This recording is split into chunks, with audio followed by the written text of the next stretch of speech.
All right. We're starting. Ed isn't there right now. But he's on his way. He's gonna be here any minute now. So he restarted his computer, and it took a little while, and he's gonna be coming on. But hey, you're looking live at the IFS podcast live review. If you're in the chat, say hello. We got a great lineup of beers tonight. I think that everyone's going to be really excited to see what we're drinking. At least I hope people are excited to see what I'm drinking. If you are having a beer with us, let us know in the chat what you're having. Edwin is now racing back from his fridge. He didn't get he picked out the wrong beers, but he is back. Hello. Say hello, Edwin. Hello, Edwin. Sorry, the cans are the same goddamn color in the fridge, so I picked out the wrong fucking beer. I apologize. It's okay. And there we are. Let's crack this bad boy open. We got Treehouse, Alter, Ego, and we always like to get this on. Yeah. That is the sound we like. Oh, you got a nice pop on yours. Did. Oh, man. Right off the bat, you can smell it coming right out of the can. Holy Moses. I'm going to leave that joke alone. I don't care what you're into. Oh, man. And I went with the Treehouse Glass. There you go. Nice. I like how you went full tourist. Yeah. That's very good. No, I wish I would have gotten one, but I was like, in that car, I was like, that might not make the trip home. Stuff was shifting. It was very strange. Yeah, you had quite the adventure back there on the way home. I had the best seat on the way up and the worst seat on the way back. It was amazing. But I can't sit in the front seat, especially with Dave driving, because I would have lost my shit. I'd had a heart attack 3/4 of a mile in. There were a couple times that where he was trying to get his phone to unlock, and he has a iPhone X, and he's trying to get it to unlock. And the face recognition. He's right. Looking down. He's like, I'm gonna. Yeah. And then he started going, okay, Siri, call dude. And it's like, okay, calling Domino's Pizza. And he's like, no, I fucking hate you. No. Yeah. We had face recognition. We had Siri, road rage, potholes, the worst kept roads in America. It was unbelievable. They really were bad. They really were bad. And we're going to talk about the trip a good bit while we talk about these beers. I got to tell you. Well, let's just jump right into it because oh man, that smells so good. I got to turn my light down here. It's a little bright in here. It is bright in there. Yeah, sorry. There we go. That should help a little bit. Help you see it a little bit. Hopefully, there you go. Hey, this is I love their can artwork, and I like how it's consistent, and they just do the different colors. I also noticed going back looking through that they when they did the chalkboard on the way in, the can color was consistent with the chalk color they used for the words. That was a nice touch. Just noticed that today about noon. There were a lot of very subtle little touches about Treehouse that I liked. I think everything they did was very intentional. They had the logo splashed everywhere. Which at times the pillars for the pavilions had the tree on it and everything. Yeah, it's a beautiful logo. So I mean, this will be going on the sticker board later. Ooh, nice. And I got it. It happens to match the blue of the beers we're drinking tonight. But yeah, it's a beautiful logo. The cans are always really nice. They're distinct. And, you know, they're as nice as the beer that's inside. They definitely have a look. Even if you're just scrolling through Instagram, you can tell when people have these like front and center with the beer next to it. And it's always something that you look and you go, oh, yep, there's a Treehouse. You don't have to look on the can or anything. You just know that's what it is. So kudos to them for carving out a niche of branding and the way the beers look compared to the can artwork and everything. That's really genius on their part. It is. Let's if you're in the chat, I'm having a little bit of trouble getting the chat to scroll through. So either no one's talking to us or It's not working. So here, I'm going to read from the can. I always like to do this. We are excited that you are holding Treehouse Brewing Company's twin brother to Julius, Alter Ego. And it's got an exclamation point, just like Jeb. Alter Ego builds upon Julius with juicy citrus and tropical fruit flavors and aromas. As a result of an intense Mosaic and Amarillo dry hop, Alter Ego is the result of our uncompromising dedication to fresh, progressive, and delightful beer. We hope you enjoy it with laughter, good cheer, and in the company of those you love. Oh, that's all those things. Glad to have you with me here. Oh, stop it, you big sap.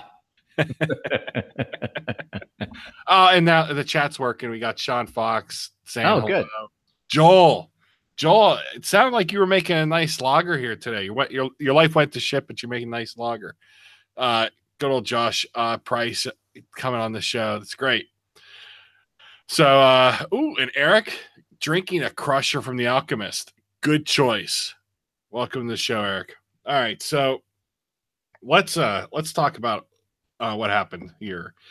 Ed is currently unemployed, but only for a brief period of time. He quit his job in order to find greener pastures, which we're all very excited about. And during this brief window of time, we had an opportunity to make a trip. And Dave, who is just the king of bold, great ideas, said, we're going to Treehouse. And Ed and I gave a yes. I gave a yes without knowing why. I was just like, okay, well, let's go. Just a caveat, I am still technically employed. I just got 2 weeks off for my trouble of going, I'm leaving. Yeah, so, I don't know. Yeah, it is funnier to say that Ed's unemployed because I pretty much figured most people would assume that anyway. But they're like, I caught the tail end of the Slack conversation, and I was just like, I saw Ed, are you in? And I was like, yeah, okay, I'll go. I didn't realize what we were going for or anything. So halfway up the trip, I go, so why are we doing this again? He did do that. And I kind of was like, wow, he really didn't know what the fuck we were doing. We were in Connecticut, and I go, so why are we doing this again? So wait, what's the plan when we get there? So when we get there, get your whole allotment. And I was like, oh shit. Yeah. Warm that credit card up. Well, I was like, and then I start thinking logistics, and I start going, are there going to be like trolleys that we can take, hand carts? Like, how are we going to get this out to the car? We're parked all the way downstairs. I'm freaking out. Yeah. I was just kind of like, work out. Be all right. I did get a little bit nervous later in the drive. We'll talk about that. The roads going up were horrendous. It's like we were driving in a constant state of going through either trenches or potholes. It was the Oregon fucking Trail. It was horrible. They were the worst roads. Terrible.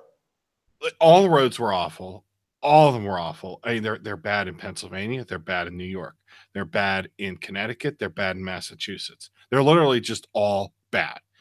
And we're talking like teeth rattling type of potholes, and they're gigantic. And if you swerve to miss them, you're gonna just hit someone. It's gonna be a big disaster. You basically just got to ride it out. It's just truly, truly awful. And to paint a better picture, we were in a gigantic black Lincoln Navigator with tinted windows.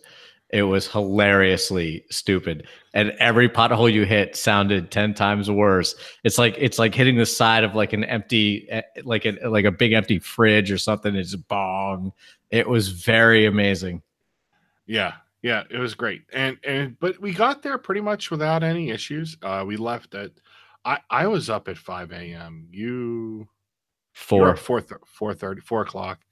I had to get up at 4 to respond to all your text messages from the night before. Like, are you coming tomorrow? I was like, dudes, I went to bed at 7. Like, relax. And we left the pretzel factory at 6:30 ish, and arrived at 12. Right. 12 o'clock. I can't remember. We got there right about noonish. I think it was.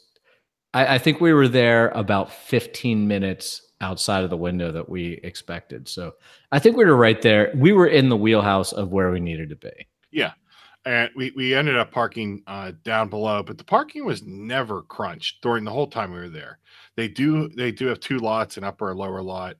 The upper lot is bigger than I would have expected, given that they said they had two. And then they got a shuttle that takes you back and forth, which is really nice. And we stood in line for maybe 40 minutes.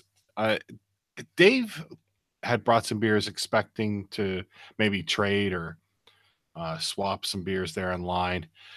That wasn't going on. And I thought there might be more of that when I saw, okay, there's going to be a line.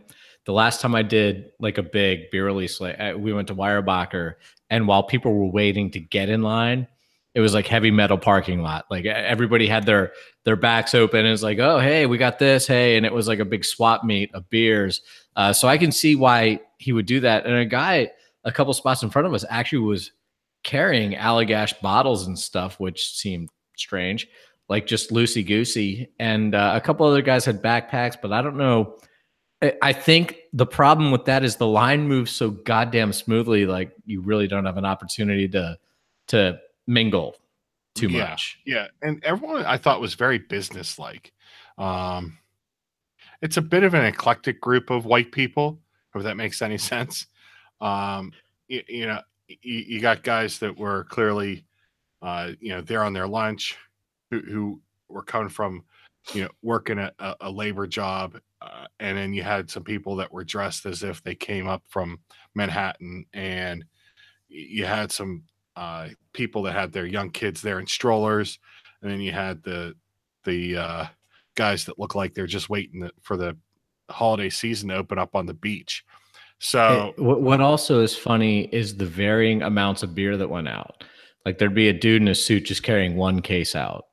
There'd be a guy and his wife both carrying two cases out. Or he would be carrying one case and she'd be carrying two. Oh yeah, that's right. I was like, how fucked up is that? She's carrying two cases and he's got like this 3/4 full case. Like, all right, let's get to the car.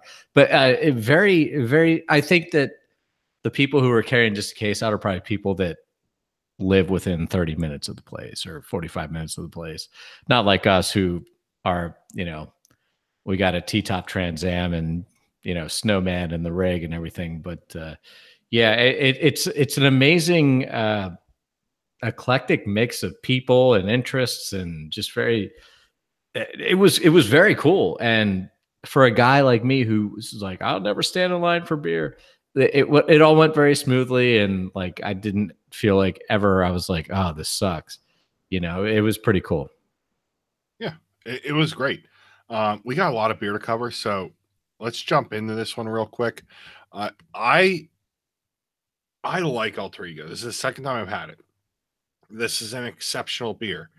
That being said, the last time I had it right after having a Julius. So I had a Julius, and then I had Alter Ego. Alter Ego is this, sibling or alter ego of Julius, right there in the name. And kind of, I was like, wow, I was just so blown away by Julius that time I had. It was the first and really the only time I've had that beer. And then I have this Alter Ego, and I'm like, why did they go with the Mosaic? And the Amarillo is drying it out a bit and maybe making it a little bit spicier. It's like, why did they do this? And it just didn't make sense to me when they were side by side. Now, having it sit here alone, I think it just is outstanding, and it stands by itself to me better. I think that it makes more sense now. I feel that this needs maybe a week to hit its wheelhouse, and possibly I might be talking out of school here. The color is spot on. The smell, the minute that I open it, is spot on. It just reeks of, I'm going to use a wrestling term, it reeks of awesomeness.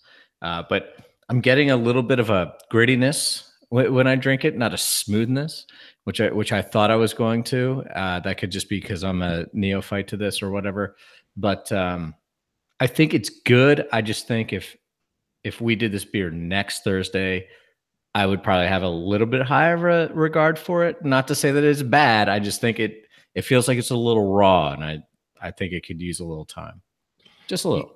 Yeah, I drank a very green earlier today, and I kind of felt like the same way with that one, that maybe it needs uh, another day or two. I have trouble though making that statement because these brewers know their beers better than I ever will, regardless of how uh, hard I work to develop my palate or to enjoy these beers.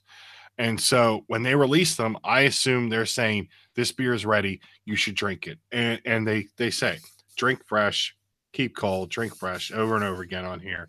By the way, the date on this is 5/15/18. So that's got to be a record for our YouTube videos. 5:15, Jesus Christ. Yeah, at 10:31.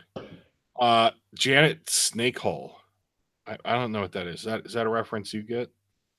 It's Janet Snakehole. I don't, but mine says the same thing. Yeah, they put weird statements on the bottom of these to always try. It's probably just they probably just make one up and say, okay, this is the run of Janet Snakehole. They just make it up so that they know on their thing if it comes back. Yeah. Eric in the chat, he's been there and he makes a good reference. You need to watch their Twitter feed and they tell you what pull the line is at. And each pull, I guess, is about beyond the first pull is about 20 minutes. And from the first pull, it's 30 minutes in. That seemed to be, pretty spot on. We were a little past the second pull. I don't, it never got it. At no point did I think like, oh, this is, why are we even doing this? It was moving well. There was no, but it kept filing in right behind us. Yeah. So, I mean. And you fill out your little piece of paper and you tell them how many you want of each. And again, another worry I had. I'm like, well, how do we order? Do I just go up and yell things at them? But that's great. You fill it in like a little mini golf pamphlet. You just hand it to the guy and he goes, okay, you want this, and this. And another thing, you just give your license to the guy and he's like, okay, you can have a hand cart. Yeah. You take all your beer and just, take it to your car. And they were very nice hand carts, which is why they want them back. That's why they give them your license. Yeah, no, they are very sturdy and nice hand carts. Yeah. The one thing I thought was really nice is that when you actually was your time to engage in your transaction, it wasn't rushed. Like I was talking to the young woman. She had family from Pittsburgh. We talked about where we were from. She asked, are we staying? Are you going back? It was a quick, efficient process, but I didn't feel like I was rushed, which I felt was really nice. Like it was like having your own concierge. Yeah, it was unbelievable. And they have these nice little like registers that are the size of a small tablet to like punch everything in, and you can tap to pay, by the way. Yeah. Yeah. And I handed over like, $370 or whatever dollars, like it was nothing. But I tried to do the math in my head real quick and I was like, oh, this would be like $200. And when he goes like 358, I go, holy shit. He's like, hey, you've never been here. I was like, yeah. It's like, here's my card. Yeah. What was nice is that the price per can includes tax. So yeah, and that's why it's like 480, 450, 430, that's interesting how different states have to do that. Like some states do and some states don't. It is very strange. Yeah. It was great. So let's wrap this up and then we're gonna we're dawdling here. Yeah, we are. We got to keep moving. All right. Here's the thing. If you had Julius, this is Julius, and then it's twisted. And when they were side by side, I thought, why'd they do this? But you know what? When it stands alone, it just is outstanding. It's got a great citrus punch to it. The Amarillo kind of evens things out, and that's that twist to me. The Mosaic is, I think, drawing that line between those citrusy flavors, those orangey, deep, sweet juiciness, and then drags it over to the Amarillo, and it's just really well done. The mouthfeel is not quite as great as Julius. It might be because it's a little new. I got a bunch of these, so maybe a week or two it'll be different. But man, this is so good. I'm gonna give this one a 9. Wow, a 9. Okay. This is I'm gonna stand by my. I think this needs another week to kind of fully get into its body, and I'm sure that somebody's gonna completely blast me on that. Maybe you yourself, Bill. I think it could just use just a little more oomph to it, and I think if we would have done this next week, I probably would have had a higher score. That said, I think the grain build, the hops in this make a hell of a lot of sense, and it is delicious, and it is head and shoulders above most of the IPAs you're going to get, like, just at your local brew pub. No offense to local brew pubs. I mean, I don't think any of them would say that I'm talking out of school here, but I'm gonna go with an 8 on this. I think it's really, really good, but I don't hold it in high regard. I think it needs just a little more time. Yeah, I'm not gonna argue with you about that. My position is, though, if the brewery released it, they're saying, "Here you go." I don't know if they. I don't know how you could like have a can release and be like, "Here, come buy it." And by the way, you should enjoy it next week. That just seems ridiculous. Vail released a beer called Needs a Week. I thought that was a joke. No, it absolutely was not. All right. Time to level up. We're going to go with Doppelganger. And the little message on the bottom of this is, "Don't touch me. I'm a real live wire." This was canned on 5/9/18. So not quite as intense. I can tell you that from the people that I was following on the various social medias, this was the one that was blowing people away yesterday, and they seem to all indicate that they drink it on a frequent basis and best one ever, blah blah blah blah blah blah. All right. Oh man. All right, let's finish this up. I love how you're finished. I'm like, oh man, I have plenty left. Yeah, I'm finishing them. Yeah. All right. Oh, Easy Pretzel made it to the chat. Man, I got to tell you, that guy, he was amazing on that drive. I mean, he just churns out the miles. I like the drive. I enjoy it. I like a nice long road trip. He never needed a break. I mean, if the thing didn't need gas, he would have just kept driving forever. Never wavered. And I think the key was we didn't even drink a beer till what? Damn, it was 5:30 in the afternoon. Yeah. By the time we got back to Scranton, Pennsylvania. But I know what it's like to sit in that goddamn seat for that long. And I've driven to Atlanta 10 times. And goddamn, God bless this guy for hosting us in his car and then to do all that. It was amazing. And thank him. I could not do enough. So, real quick, back to the line. I thought everyone's very chill, but it's also very businesslike. I think it was because of maybe some New England like standoffishness. No one's really there to talk with you. People are on their phones. They're kind of taking in the scenery. The facility does sit out just far enough away from the highway and the road as to like make you feel like you're sitting in a nice, clearing of woods, and you're kind of all alone. But it's not like it is. I would consider that right off the highway, but it's not. You can't see it from the highway. You have to go like a mile or two down the road, but it's just secluded enough that it's like your friend who has like a cabin in the woods or like a beach house, and you can sit out and do fire pits and all that kind of stuff and not bother anybody. It's a really neat venue. Yeah, I will say this. If you are dedicated to craft beer, if you're watching this show, I mean, you must be. I don't know why else you'd watch this shit. Or you're dedicated to just my shirts. Yeah. That shirt says I'm unemployed. It really does. Okay, he muted because he was laughing. He actually laughed at that one. Yeah, because I actually honked into the mic. I knew I had to. um, I'm but unemployed. Who's got a party going? No. yeah, I forgot I lost my train of thought. Everyone's very businesslike, but then once you get in that place and you're actually interacting with the employees, they were so warm and welcoming. So that was really nice. All right, I'm going to dive into this one. Yeah, this has, I mean, the aroma right off the bat, nuts.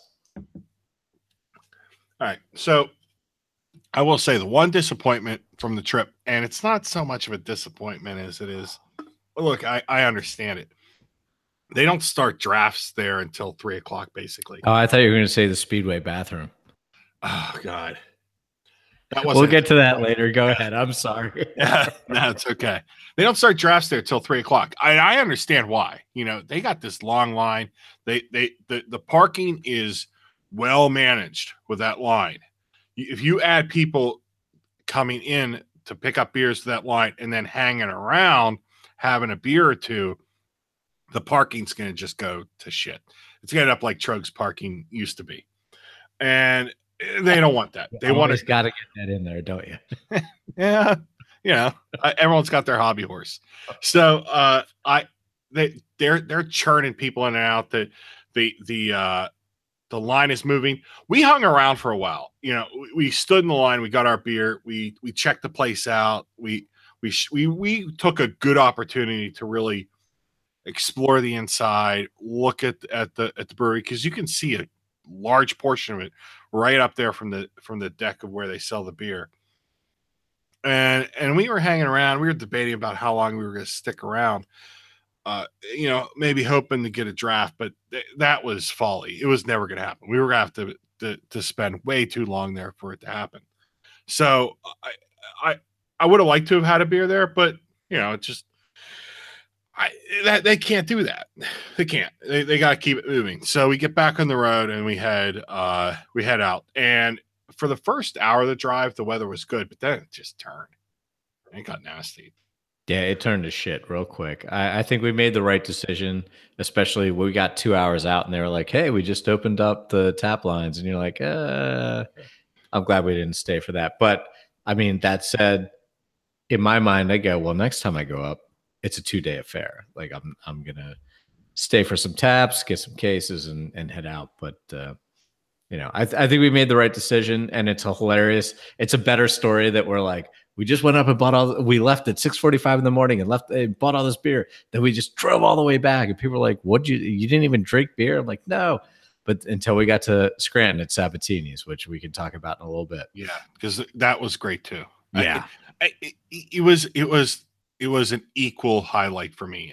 Both venues were just so great. It was an oasis in the desert of horrible potholes and rain and traffic, and just we were like, finally. Yeah, and Easy Pretzel just mentioned this. We're using Periscope to like to try to share our journey with people. That was a mistake. I guess I didn't realize no one used Periscope. No, we'll do Instagram Live next time. We'll do a live video from Instagram next time. Yeah. Which who knows, that could be like in another week. I don't know. Yeah. And Easy Pretzel mentioned probably the coolest thing I was showing on Periscope that no one saw. So this guy, before he gets on a scissor lift, he's got 30 bags worth of hops, and he's got this perfect cut right out of the bag on each one. The scissor lift goes up. He opens up that tiny little hole for the top of the tanks, and he is dry hopping these beers, and he is moving. There is no wasted effort or movement. He is just pouring 30 of these bags. He is picking one up and pouring in each one. He didn't drop it. I'm not going to say he didn't drop a single hop, but he dropped just little bits of dust. Every bag was perfectly poured in, and he is just lifting these up and pouring them in. He is working his sweat. Easy says he did it in 3 minutes. The problem is that it felt like 5, but he was just moving. He gets them all poured in. They're all done, and he slowly takes the time to properly clean the lip of of the opening and seal it back up. And I was like, you know what? Don't ever say that brewers don't work hard. I mean, that guy busted his ass in order to get it done quickly and cleanly, and that was really impressive to see. I missed that part. I don't know where I was. Probably just mulling around the gift shop or whatever. But you're in the can. Sorry. I was in the can for 35 seconds. How did I miss? I guess maybe it must have been more like 3 minutes then. I guess it was really fast. Sorry.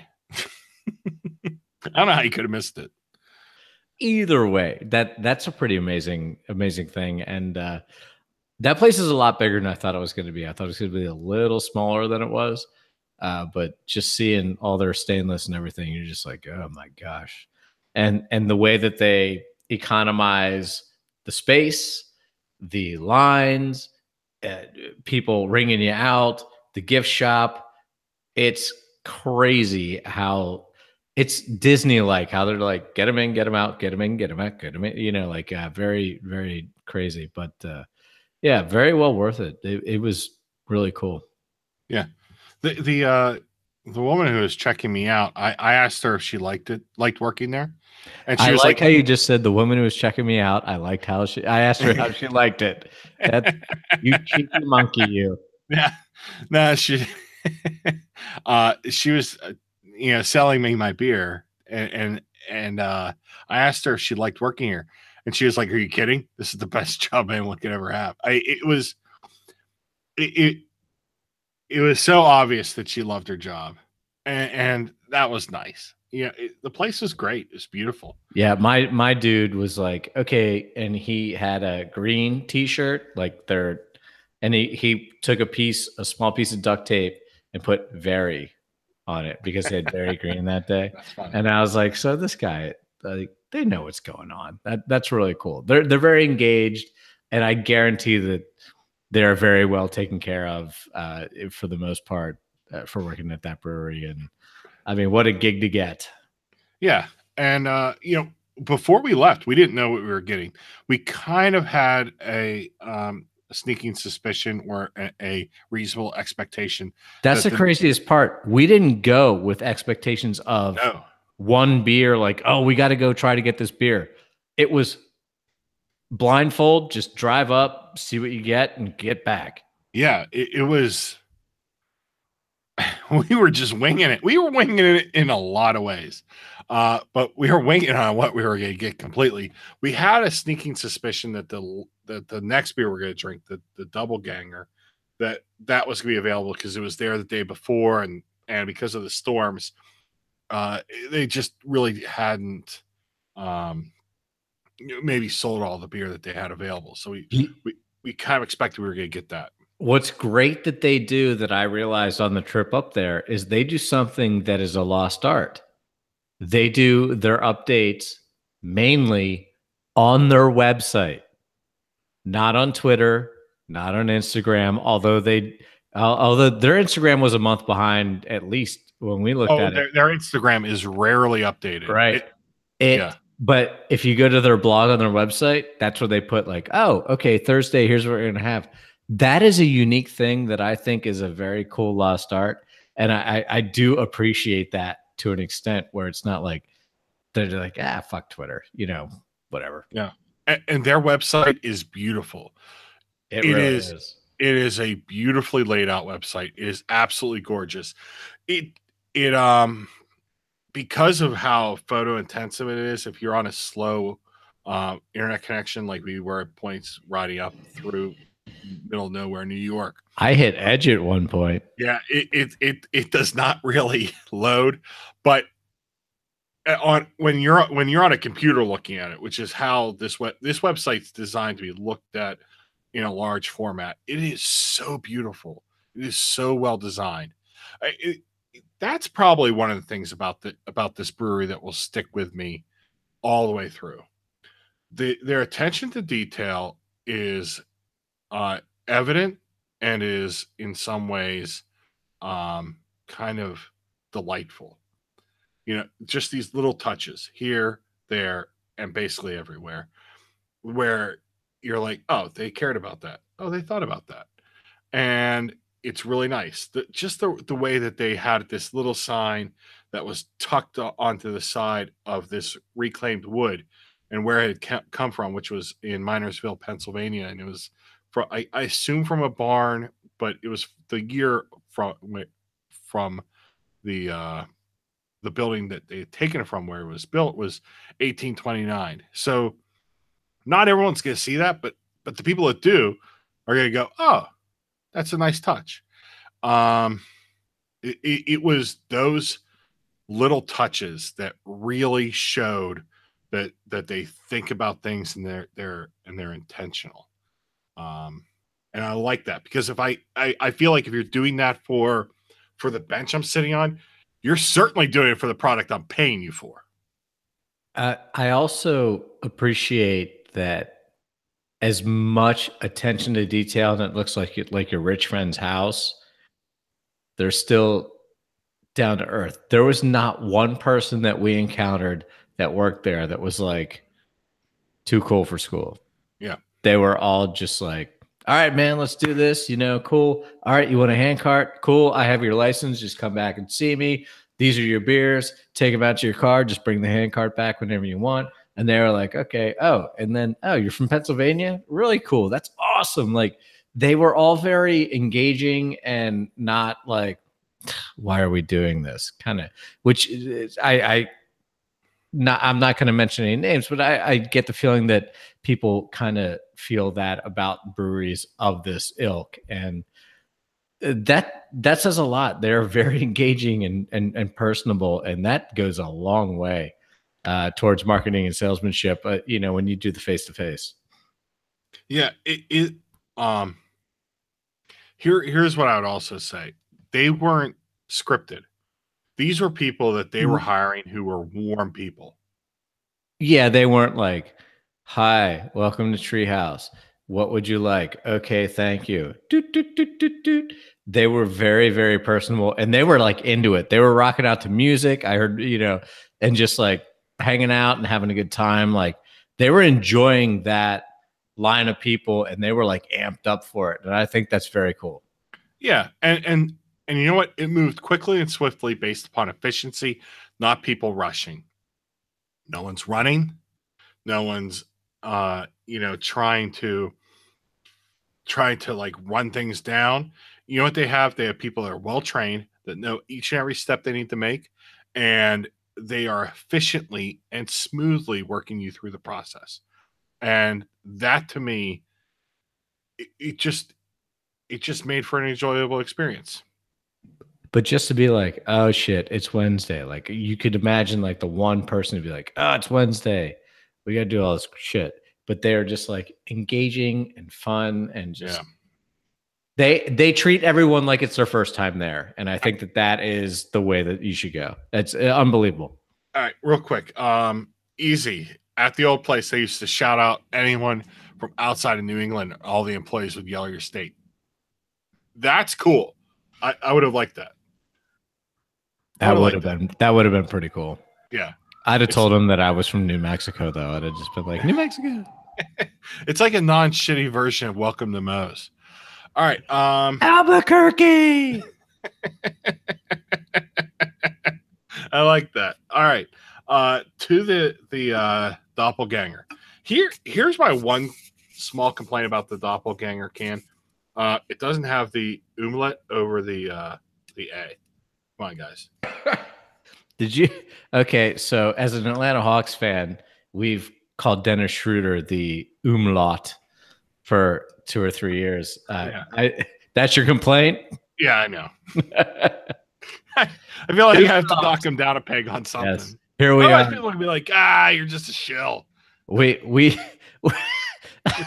grammar Nazis, but only for German grammar. Well, when your name's Helselsauer, you got to care about something. I guess that is true. Damn it. All right. So here's the thing. The alter ego is good. This is my first time having the doppelganger. And holy shit, this is so good. I mean, we spent all this time talking about the brewery, and I'm like, I need to talk about this beer. Yeah, you're going to have a hard time getting over your alter ego here. The This is why I padded my first one. Yeah, would you give the score on the first one? An 8. Yeah. I may have to go back and reassess. This blows the alter ego out of the water. It's amazing. You're up, so it's your turn. So you go. All right. First thing I taste, mango off the bat. Second thing, mouthfeel, very smooth, much more smoother mouthfeel than what we had before. They could put alter ego on the back of this can. I don't care. This one blows it out of the water. Just has a fantastic fruit flavor to it. Not overly fruity like a fruit cocktail, but just in the hops. This is really good. I'm giving this a 9.5, Billy. Yeah, I'm right there with you. The fruitiness on this one, the tropical flavors are just so intense. And then there's this like little bit of dankness that kind of just hangs out underneath for me. It's unreal. It is. This is balance personified for a New England IPA. And you know what? I think I know why I think this is so much better than the alter ego. It's 8%. New England IPAs, I feel like, really do work in that 8 to 9% range, or maybe even to the 10. Below 7, and the alter ego is 6.8. Even below 7.5, I tend to find that it's like, wow, that body's been not as easily built. Maybe it's a little bit harder. But man, this just rocks. The body is just nailed on. The flavors are so good. This beer is why you go to Treehouse. The Very Green was exceptional earlier today. This is the one you went there. So far, I haven't had any others, but so far, this is why you go to Treehouse. It was just phenomenal. And you know what? Maybe there is something to your needs a week, because this was canned on 5/9/18. So thank you very much, everybody. Ed knew something about beer. He wasn't talking out of his ass. But this beer is really fucking good. It's unreal. Yeah, we drink a lot of good beers on this podcast, and we're very positive about our beers. But this one is just, I would say I'd say we do tend towards the positive, but no hyperbole here. This beer is one that people should absolutely try to get. Yeah.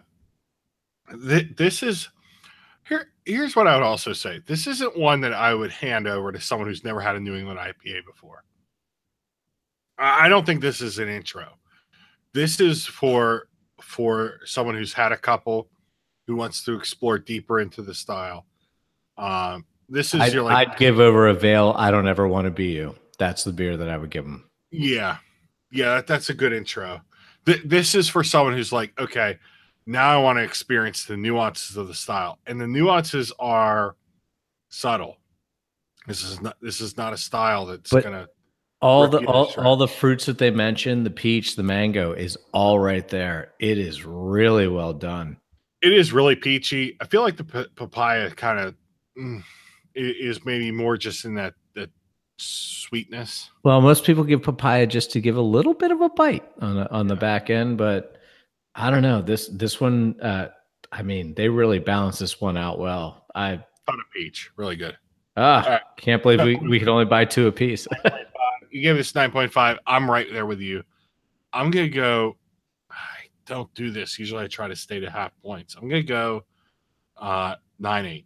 9.8. This is about as good as a beer as I've ever had, and 9.8. There you go. Wow, I feel like we just a dive. Ooh. So I'm gonna go back into the Batman lunchbox,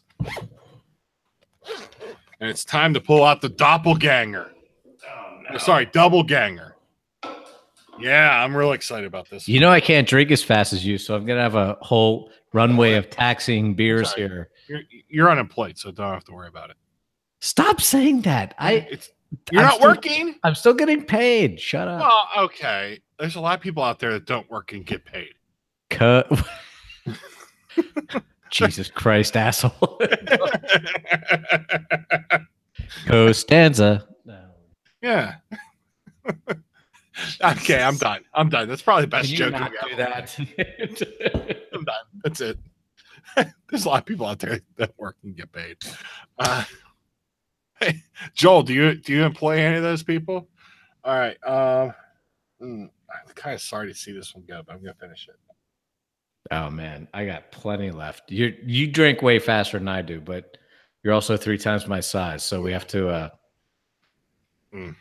All right, so double ganger. So Doppelganger 8.2%. I mean, Doppelganger 8%. This is 8.2. This smells creamy, like very smooth coming out of the can. So create your own joke. Doppel is double India Pale Ale, and then this is a American double IPA. Yeah, I'm not quite sure what the difference is. Look at this bad boy! Holy Moses! Wow, shout out to Roundabout.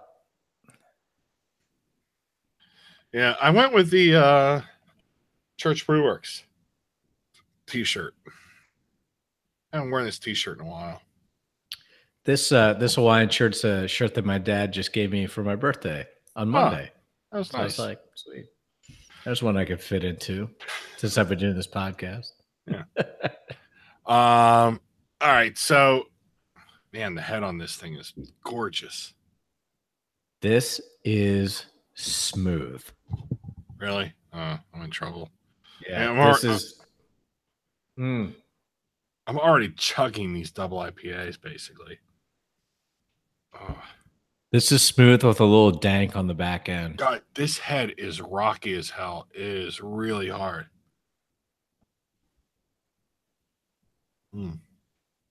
Yeah, it's a pretty looking beer too. That's really creamy.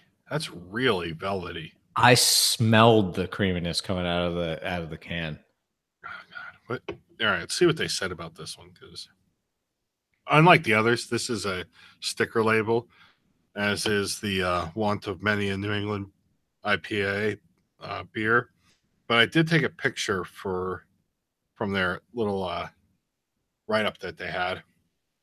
Double Ganger, American Double IPA, 8.2% ABV. This beer is conceived as an effort to push the concept of doppelganger to the absolute limit of flavor and intensity. After one sip, I can tell you that's true. Both the kettle hopping rates and dry hopping rates were increased while keeping the base beer the same. The result to us is a bit surprising in its balance and softness. Mouthfeel is viscous and coating. That's true. With flavors of overripe mango. I've never had an overripe mango, so I'm going to just say it must be like mango extra. Dank citrus and rich tropical fruit balanced by a sharp but pleasant finish. There you go. 2 cans per person.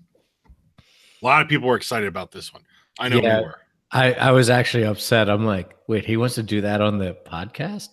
But and we should. Yeah. I could smell, like, I'm proud of myself that they said smoothness. I could smell the smooth coming when I was pouring it. I smelled it in there and I was just like, man, this is a smooth ass beer. And this is really fucking good. Yeah, this is fantastic. Oh man. The nose on it it's not intense, but it's bold. If that makes sense. So, message on the bottle, trying to double talk, get myself in trouble talk. That's probably a reference somewhere. Those in the chat, maybe you can help me out there. Canned on 5/16/18, 11/34. This was canned as we were walking up to the door. How crazy is that? That's insane. Yeah. It was canned at 11/34/16. They were canning and putting them out. Oh my gosh. Now I start to wonder, as good as this is, what if we gave this 3 or 4 days? Oh, well, I've got another one, so I'm going to do that. I don't know. I may have to wait, give that away. I don't know. You got to hold off. This This is is amazing. this is smoother than Michael McDonald banging Kenny Loggins, banging Steely Dan. Oh God.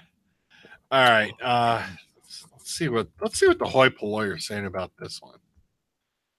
Because you know what, I just I need to know what the I can't wait to Twitter lottie are someday saying. form a NASA office like you have. Okay. Wow. 17,000, almost 19,000, 18,000. Sorry. You'll forgive me. I have been drinking. 18,000 people have drank this beer. Rating is 4.68, which is outright amazing for Are we talking Untapped here? yeah. That's exceptional. Yeah. That is exceptional. I'm actually surprised that many people have drank it. I am too.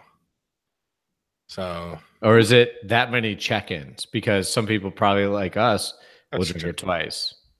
Yeah. Oh my God, I have to check this in. That's total check-ins, 11,000 unique. Okay. I definitely have to check this in because I'm very bad at this. Yeah, I'll check these all in later. I will not. If I go to bed, it's over. Oh my God. That's unbelievable. That is so good.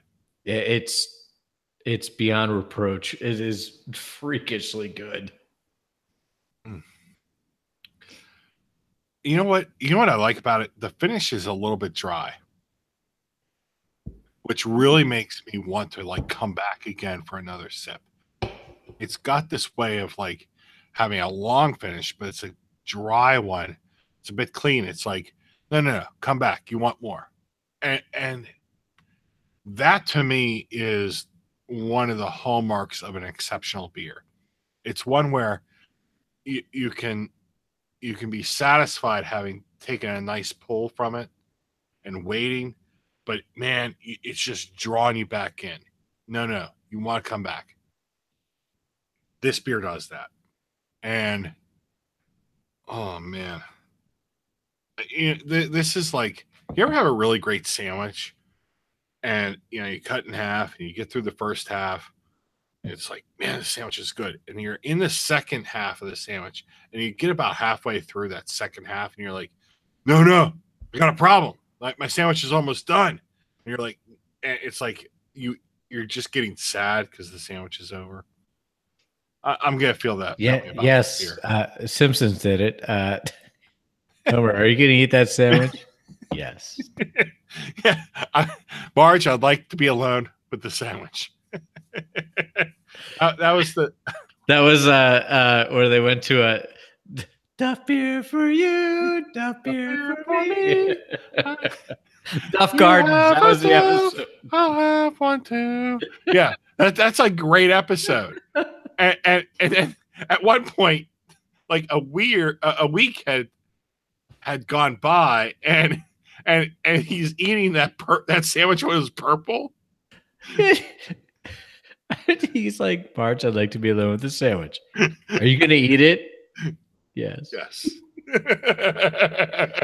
Beautiful. No, this is this beer is exceptional.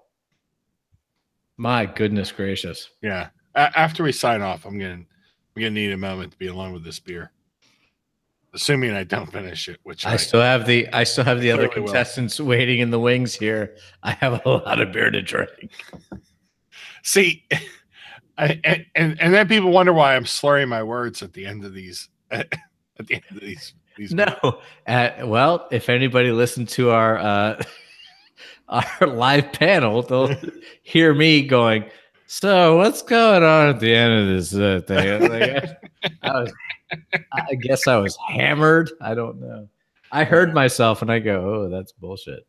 By the way, subscribe to our podcast and also listen to us do a live panel with esteemed beer guests and Greg Avola from Untapped. You guys should definitely check that out. Yeah. So you can learn more about our podcast at Friday Somewhere.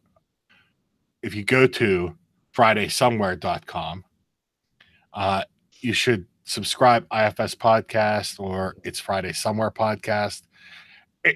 look, these shows are free. You watch us make an ass of ourselves for nothing. You should subscribe, and you should tell other people to do so too. And if you subscribe to YouTube, we put everything out on YouTube, audio and video. So that'll get you everything you want to know. That's true. All right. Are we gonna go for 4? Are we gonna do the old man?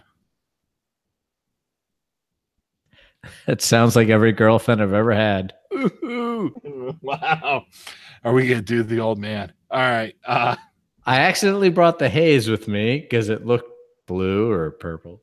Yeah. You know what? That is something about these cans. I'm gonna hold them all up together. So you got a nice blue. You got this like darker blue, and then this one just goes straight indigo purple. Yeah, like I mean, we got to differentiate a little bit, buddy. Yeah. But again, very nice cans. Really well done. Thank you. Yeah, you're welcome. All right. Let's do the old man because I brought a glass. Well, I brought glassware. We have to rate this. So do we? Yeah, we do. Yeah. Because I'm pretty sure we just came in our pants over it. Yeah, I'm gonna have to go. Here's what I'm gonna say.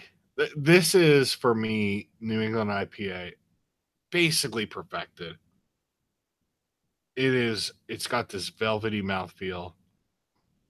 It's got the tropical and juicy flavors that I really need. It's viscous. It hangs around. The finish is long and it's re-inviting. For all those reasons, I'm going to say this is perfection. I'm going 10. Wow. I never thought you'd go 10. What did it for me was the minute that I poured it out and I could smell the smooth oaty aroma in it. I knew this was going to be very smooth and very drinkable. And it is. This is unbelievably good. Anyone who's like, New England IPAs can't be that good, or anyone who's like, well, I had the Sam Adams one and it's whatever, drink this and just come back and try to come at me, bro, with it's not that good. It's very, very good. It's unbelievable. And I can't disagree with Bill. I think this beer is a 10. There you go. I was even thinking like, should it be a 9.5 just to be like not right with Bill? But no, you're right on it. This beer is phenomenal. All right. I was more excited about this beer than I think hardly anyone else was. Old Man and ESB. I bought 12 of these. I've littered Central PA with about half of them. I like that you spent more than we did because you bought. I just did. Dave goes 24, 4, 2, 10, and you were just like, okay, I want more of these ESBs. I was like, okay, yeah. Is there a podcast out there that spends more time talking about ESBs than us? Maybe there is, but we talk about this style all the time. We talk about the fact that it's probably British. We talk about the fact that this is the original session ale. That this is a beer that you as a brewer should know how to make well. It's the cradle of life. Yeah. I mean, oh man, look at that. The nose on this is so good. And this is another example of we rail against sometimes brewers cut their teeth as like home brewers, but they only know how to make these big New England style IPAs. But if you can somehow find a way to make an exact style ESB or Pater's beer or Pilsner or, fill in here, unbelievable. Yeah. Yeah. This is, God, it smells so good. It's biscuity and bready. It's pretty. Look at how pretty that is. The color's great. Yeah. Yes. Right on. Color's dead on. All right. I'm gonna jump in now. Oh, beautiful. Oh, it's light. It's caramely. I think it's a little too light. I think you could use a little bit more ass end on it, but Yeah. Um, it's got a little bit of a leather flavors there in the middle. I'm picking up, which I kind of like.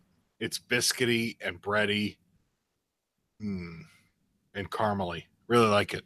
well, from like a British style beer, that's what you want. British, like a breadiness to it. Yeah, yeah. Uh, and a portion of this purchase goes towards Conservancy for Clean Water in Massachusetts, Fly Fishermen and others, which is nice. Which is nice. Thank you for shitting on my paltry purchase of those now. Bill, just full disclosure, Bill bought way more than all of us of the ESB. That's because now you are the most sympathetic man on the planet to fly fishing. I've never fly. I don't like fishing. I don't like doing outdoorsy shit anyway. So this is 5.4%, which might be a hair heavy on the ABV for an ESB, in my opinion. I think 5 is like right where it should sit, but like, am I gonna quibble over that? No. Typically 4 to 4.5 is where you need to be. But yeah, who are we to quabble? Right. Yeah, I think 5's the ceiling, but here we go. So they start out in, I think, an interesting way. They say, don't be fooled by the style. I think what they're trying to say is probably a lot of their consumer base is kind of like, ESB, what are you doing? Meanwhile, I'm like, yes, our interpretation of extra special bitter carries light bitterness. That's true. Gentle, earthy hop, noble hop character from Fuggle hops. Hops are balanced by an airy fruitiness and a rich base of flavor, evoking caramel malts, brown sugar, and hazelnut. I'm picking those up. The fruitiness might be lost on me. I've had a lot of beer. It is a wonderful and simple beer we find best paired with fish and chips, smoked meat, roasted chicken, or ideally a day on the river. Portion of proceeds from this batch will be donated to. I thought it was to a Clean Water. It's actually going to the Michael J. Fox Foundation for Parkinson's research. So there you go. So it's going to help people who have Parkinson's, that's great. Even better. Yeah. I love the color of this is really, really great. When I think of ESB, I think of cask ale. You know, if you can find one on cask, it's amazing. And you're right. We've been railing about how we love these old style English ales. This is really, really good. And it's amazing that a brewery that's just like, hey, we're gonna just throw all these IPAs out there, and they're dumping hops and all the beers that you were saying earlier, and they find a way to do what I would say maybe not a perfect, but a very well done ESB is unbelievable. And I really hope that this beer gets to Boston and can get like on a hand pull, like do a firkin.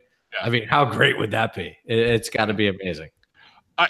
I think that this is pretty good. When it comes to an ESB, when they say it's our interpretation, what they're saying is, we're fiddling with it a bit. This is great. I really like the flavors on it. It's very tasty. It is easy drinking. It's light. I could pull on this all day. That's what she said. There you go. But in the end, it's not exactly true to style. And while I'm glad I got a whole bunch of these, I'm going to really enjoy them. I have to knock down a couple pegs just because it's a little bit higher in the ABV, and it's not quite as bitter as I'd want it to be. It's a little less on the caramel and English style hops. Yeah, this is an Americanized, almost New Englandized IPA. But I'm gonna have to bump it up a half point only because somebody's doing it. Yeah, I agree. And it's not Yards ESA, which is the greatest British ESB you're ever going to taste in your life. But I do love that beer. Here's what I'm gonna say. It's good. It's really great, actually. I enjoy it. I'm gonna go 7.5.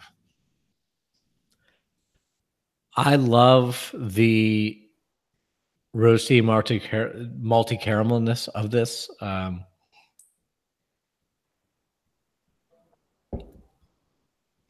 I think if I had this on cask, I'd be like, all right, over the moon. I'm going to give this a 7.5. I think it's very, very, very good, especially for a brewery that's not known for traditional style of brewing, which is something that we're about to start railing on. We need more Pilsners. We need more ESBs, that kind of thing. And the fact that they got it this right means that they're definitely on the right track and they know what they're doing. So that's where I'm at. I think it's very good. There you go. What was your number? What did I say? 7.5. Yeah, that's what I went with. All right. We're going a little long here, so we're gonna wrap things up. We did go to Sabatini's. We got to talk about that because I don't want it to get lost just how great that place was. A fantastic selection of beer. I mean, it is an all-world selection of beer. But you know what? There was one beer that we kept coming back to. You had a couple of them. Dave had two. I had one. And really, I just wish I spent my whole time focusing on it. It was the Klumbacher Edelherb Pilsner. Fucking amazing. This is what all other Pilsners should be measured against this Pilsner. It is what it is. It is just the way that in France they have the kilogram that sits under that dome and everything gets measured against it. This is similar to that. This is a Pilsner you measure other Pilsners against. It's the bar. Yeah. It is unbelievable. It was so good. God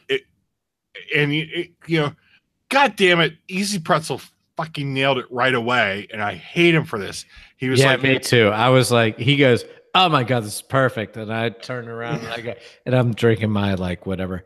And I was like, okay. And then I tried it and I go, oh, he's fucking right. He's fucking right. Really good. I just hate when he's right. Yeah, no, it's not often, but God damn it. Yeah, God damn him. Why do we hang out with him?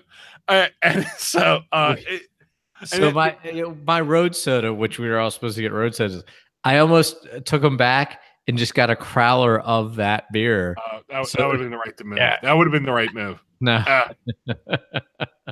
The other thing he said about it, other than it was exceptional, was that there was this Honey Nut Cheerios to it, and I was like, ugh, like that totally nailed it. It was this nutty breakfast cerealness that kind of just slipped in there. I like the German malts and everything that just came together. Oh, that's crazy. It was one of the most perfect and easy drinking beers I've ever had in my life. That was amazing. I can't wait to try it again. I got a 12-ounce pour in that nice tall. Oh, the actual glassware. Actual glass. And when you say rocky head, the head was perfect and like all craggly on top, and it's stuck there, and it's just like, this is why the Germans will always set the standard. Oh, careful. What? That's why. Okay, fair enough. But when it comes to these types of beers, these old world styles, I do love a Czech Pilsner, but that German Pilsner there was just perfection.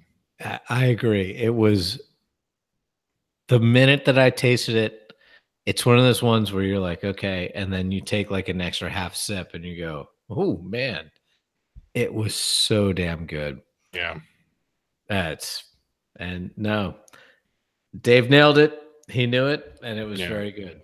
Although I'm glad I got that hair of the dog 13% out of the way before. Yeah, I got the hair of the dog. You went with hair of the dog, Fred. The cherry, aged in wood, right? Yep. And I went with the hair of the dog aged in cement. So it was aged in a cement barrel, which was weird and like kind of oxidized and crazy. Really? And, yeah, but like no, mine was perfect. And not only that, in case anybody's wondering, you have your choice of like a 4 ounce, a 10 ounce, or like a 12 ounce. And the prices do vary accordingly. But yeah. No, Sabatini's is world class. Yeah.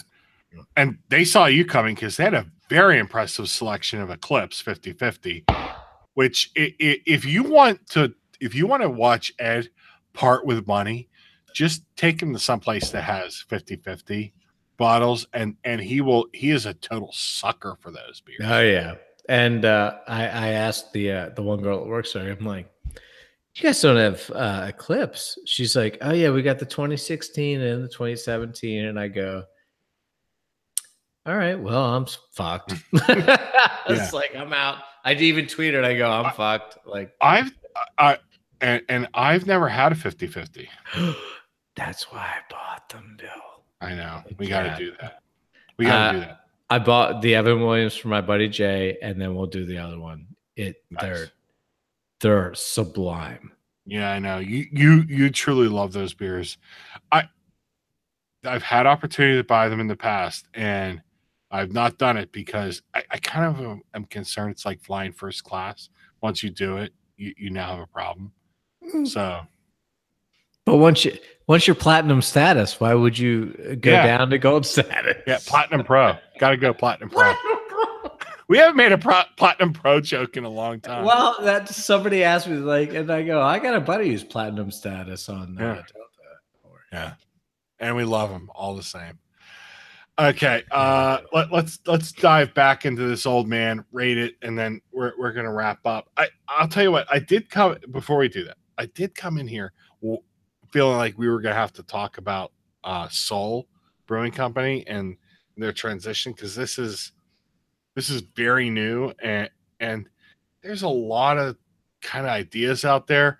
I feel like we're gonna have to do a podcast about that. Sol transition to being separatist, and I gotta tell you, I feel like there are a few breweries in Pennsylvania that are more of a head scratcher than that one, and at some point we're gonna have to talk about it. How do you go from gypsy brewer to storefront to change your whole business model? I have no idea. I'm currently reading the Joel Noel book about the purchase of Goose Island by ABI, and that story is far ranging, and it's deep, and it's got all these layers, and I kind of feel like there's a story in a book about Sol and now what will be separatist. There's a story there. Someone's got to write it. I do have to say that there's some misinformation out there, because I heard two people yelling back and forth this morning about how Victory sold out. They were bought out. And I'm like, in my head, I go, they weren't bought out. They just kind of got in with Southern Tier. They weren't bought out, but the conception is that they were bought out by like AB InBev or whomever. I can't believe people think that. Like they yep. made. These are bartenders at Appalachian Brewing Company in Harrisburg. I'm gonna just. Wait, they opened this Parksburg location. That's where they're doing all their brewing. So hey, new sticker. I love it. New sticker. I feel like this is a good spot for it. Does that look like a good spot? Yeah, it looks like a nipple. All right, there you go. Treehouse. That's a good one. I like that. I'm glad you a really nice sticker. You know what I like about that? You asked me about the colors while we were standing in line. I go with the blue. Yeah, I like that. No, the blue is a good one. Yeah, definitely good. And you know what? It worked with tonight. We went with all the blue beers, and so yeah, beautiful logo. Blue enough sticker. That I couldn't even find the right one before I got to great sticker. And you know what?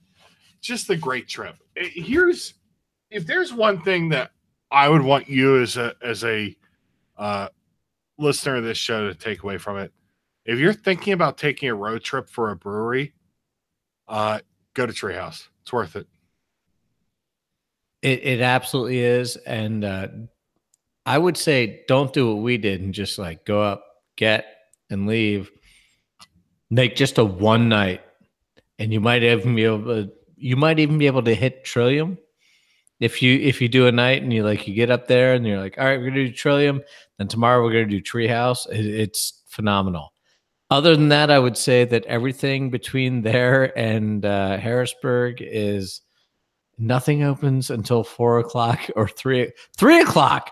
Jesus fucking Christ! Why is it 3? Why are happy hours 3 o'clock? Yeah, it's weird. It's very weird. Why don't you just mooch off the whole thing? But who knows? All right, but so it's worth it. Quick review: we did the Alter Ego. Yeah, loved it. We loved it. Doppelganger. I really loved it. Really loved it. The Double Ganger, which we were. I'm saving it, and I'm about to make loving to it. I've got a good bit here too. I'm going to finish that off. The Double Ganger is. Marry F Kill. This is the one you marry. You do. It's just so good. Really? Oh yeah, I marry that one. I say I marry Alter Ego. I fuck Double Ganger. Oh yeah. And then you're gonna kill the and then I just kill myself. Oh my God, that's good. All right. Hey, on that note, I'm sorry, I'm not gonna do that. Peace to everybody. Who's watching. Thank you. All right. If I can find my cursor, there it is.